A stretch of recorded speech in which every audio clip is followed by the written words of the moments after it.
Hey everybody, we're continuing to work with special segments of triangles in this video. We just most recently worked with the medians of triangles, and now we're going to focus on the second part of 5.4, which is the altitudes of triangles. And the goal here is that you will use properties of altitudes of triangles in order to solve various problems. Well, what I need to do first is I need to tell you what altitudes are, and then the next thing I'm going to do is talk about the concurrency of the altitudes of a triangle. Now I'm going to draw an altitude or some altitudes here, and it's going to look at first like I'm just drawing perpendicular bisectors, but I'm going to want you to notice a key difference between an altitude and a perpendicular bisector. Here's the definition for an altitude. An altitude is the line that goes through the vertex of a triangle and is perpendicular to the opposite side. Now notice I'm not stopping the altitude inside the triangle. That'll be relevant later on. Right. The relevant part here for now is that line goes through the vertex and is perpendicular to the opposite side. And I can draw altitudes from each of the vertices of a triangle. So let's say I want to draw the perpendicular line through that vertex for the other side. There you go. There's an altitude. And the line that's perpendicular to the third side of the triangle that goes through the other vertex, right there. There's the third altitude of the triangle. All right. Now I said at first it's going to look like these are perpendicular bisectors, but I hope you see the difference. An altitude, while it might go through a midpoint, as this appears to, doesn't have to go through the midpoint of one of the sides of the triangle.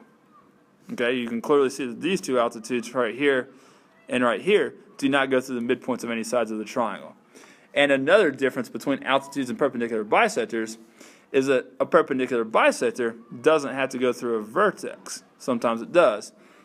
But altitudes do have to go through a vertex of the triangle.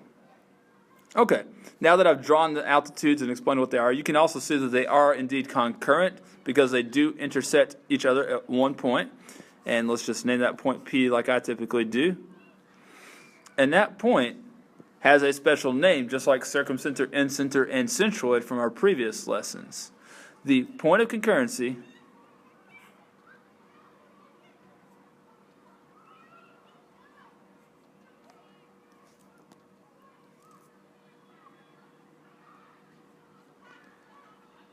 of the altitudes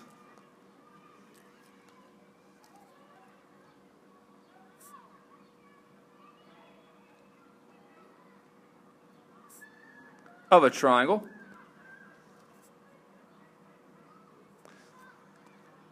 is the orthocenter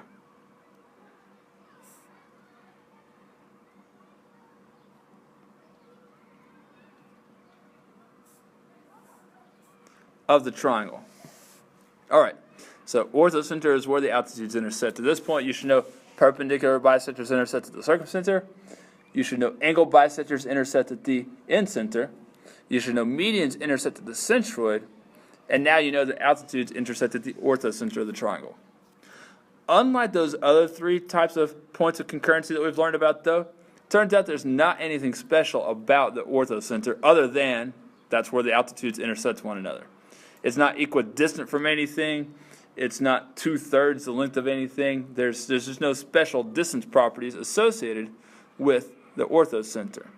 All right? In fact, the only thing special about altitudes really at all, besides the fact that they're concurrent, is the fact that that's what we use for the height of a triangle whenever we're trying to determine what the area of a triangle is. So that's worth making mention of, is that altitude doesn't necessarily equal height, but I'm going to go ahead and write that anyway here. It corresponds with the height of a triangle. Okay, so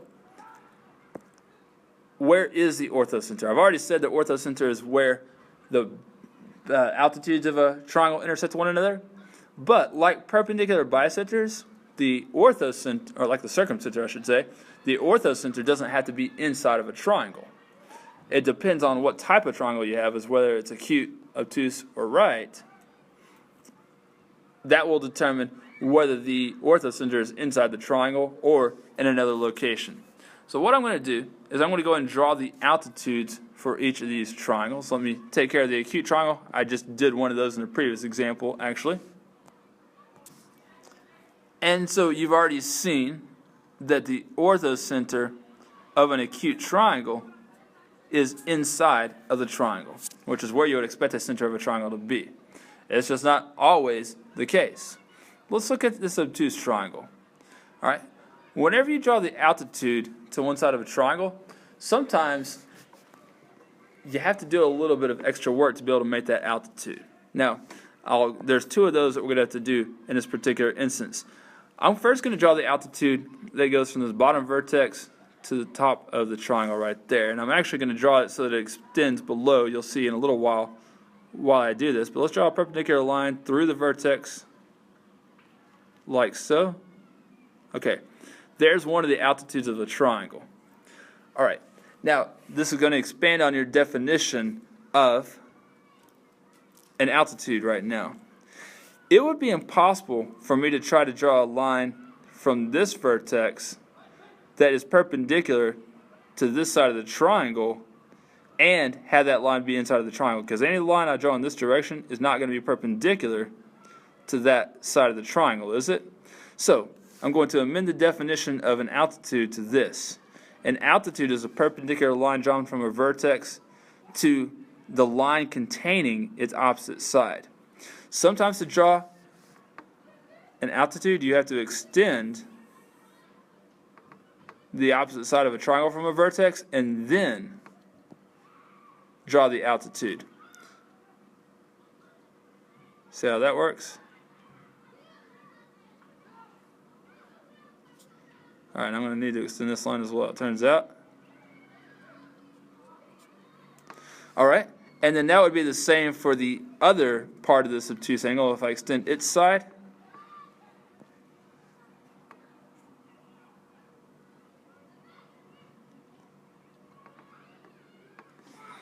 Now I can draw a perpendicular line from the third vertex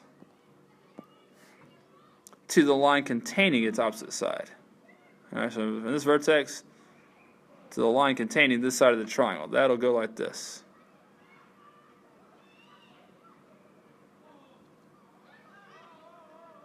That's about perpendicular, right? So let's extend. This is tough to draw freehand. It'd be a lot easier if I had compass capabilities here. At this point, I should make that a different color. I'll mark it in green. This point right there is where the orthocenter would be, because it's outside of the triangle. And so, well, because the altitudes intersect there is what I ought to say. And so we can say that the orthocenter for an obtuse triangle is outside of the triangle. More correctly, the orthocenter of an obtuse triangle will always kind of be outside of the obtuse angle. You start at the obtuse angle and kind of work backwards from it. That will get you to the orthocenter. All right, now for a right triangle, at first it looks like you can only draw one altitude. All right, and I'll explain that here in a moment. It looks like I could draw an altitude from this vertex to the opposite side right there, and I can. Let's go and do that.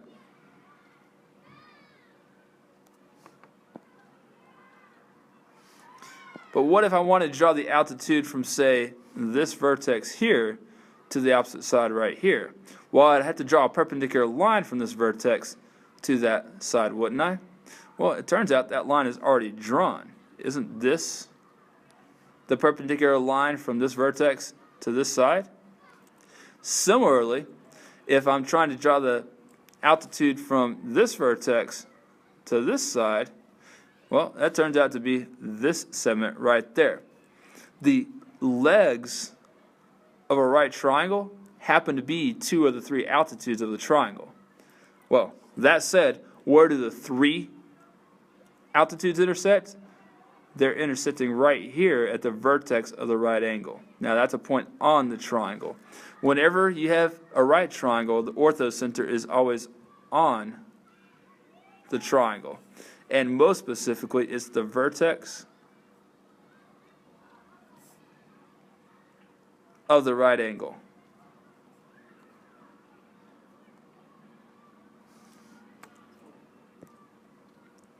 All right, now I told you that there's not a lot of special properties about altitudes, but they are used to find areas, and so I just want to show you finding the area of a figure.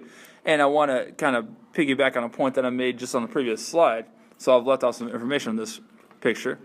Whenever you're trying to find the area of a triangle, you can use any side of the triangle that you want to as the base. You just have to make sure the height is perpendicular to the base. And sometimes that's only possible if you extend one of the sides of the triangle. All right, that's in the case of an obtuse triangle. Now, the height of the triangle, I'm going to draw from the top to bottom like you're used to seeing, but it's going to have to go straight down so that it intersects the line I would get from extending the base of the triangle, like that. All right, so here would be the height, or the altitude. And if that makes sense to you, then I can go ahead and put a number there. We can find the area. Let's just suppose that this happened to be 14. Well, then the area of the triangle would be 1/2 times the base 21 times the height 14. And I could say that 1/2 times 14 is 7. 7 times 21 is 147. So 147 square units would be the area of that triangle. I want to do one more area question with you, and then this video will be done.